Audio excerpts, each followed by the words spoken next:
For I know the plans I have for you, plans to prosper you, not to harm you, plans to give you hope and a future. Yan po ang nasa Jeremiah 29:11. Si Jeremiah po ay kinikilala ng Hudyo, Muslim at Kristiyano.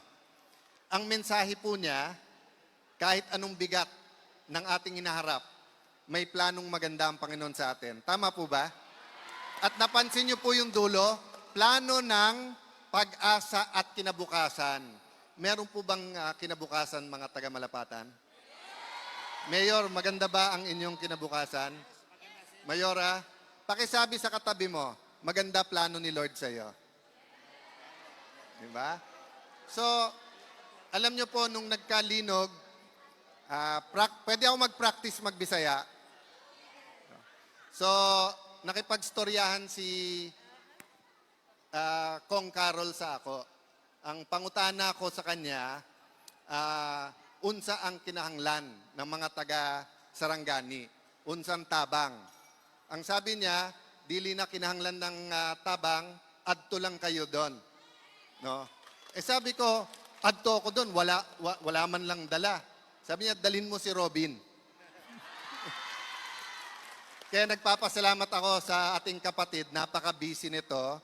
Pero isang text ko lang, kailan ka pwedeng pumuntang Mindanao, text siya kaagad, Lunes o Martes. Di ba? At katulad ni Robin,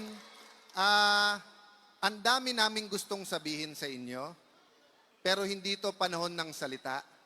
Panahon ito ng gawa. So Mayor, tanggapin nyo yung konti naming dalang bigas, tubig, grocery. Meron na sa warehouse po konting building material.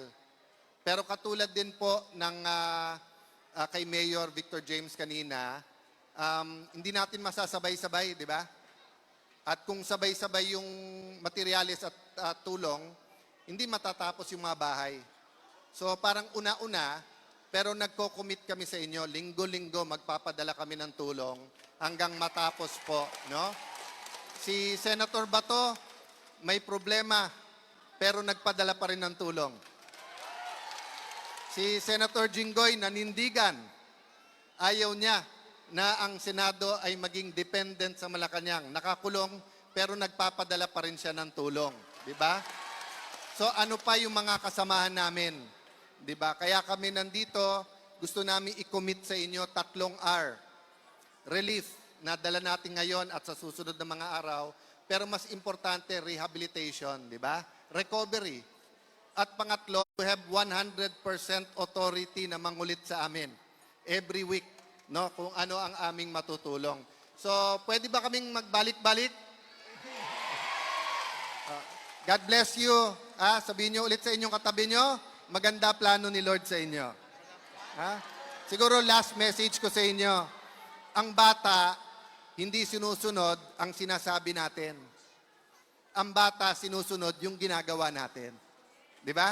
So pag sinabi natin sa bata, alam nyo po, kahit saan kami pumunta, sa Davao, ang sabi, binubulong sa amin ni Robin, laban lang, laban. Laban daw. Iba-iba sinyalis, may ganon, may ganon, may ganon, may opa. Di ba? Lahat, pero ang binubulong laban. So ang bata, ang nakikita niya. So dun po sa lubos na nahihirapan ngayon, laban lang po ha. Laban.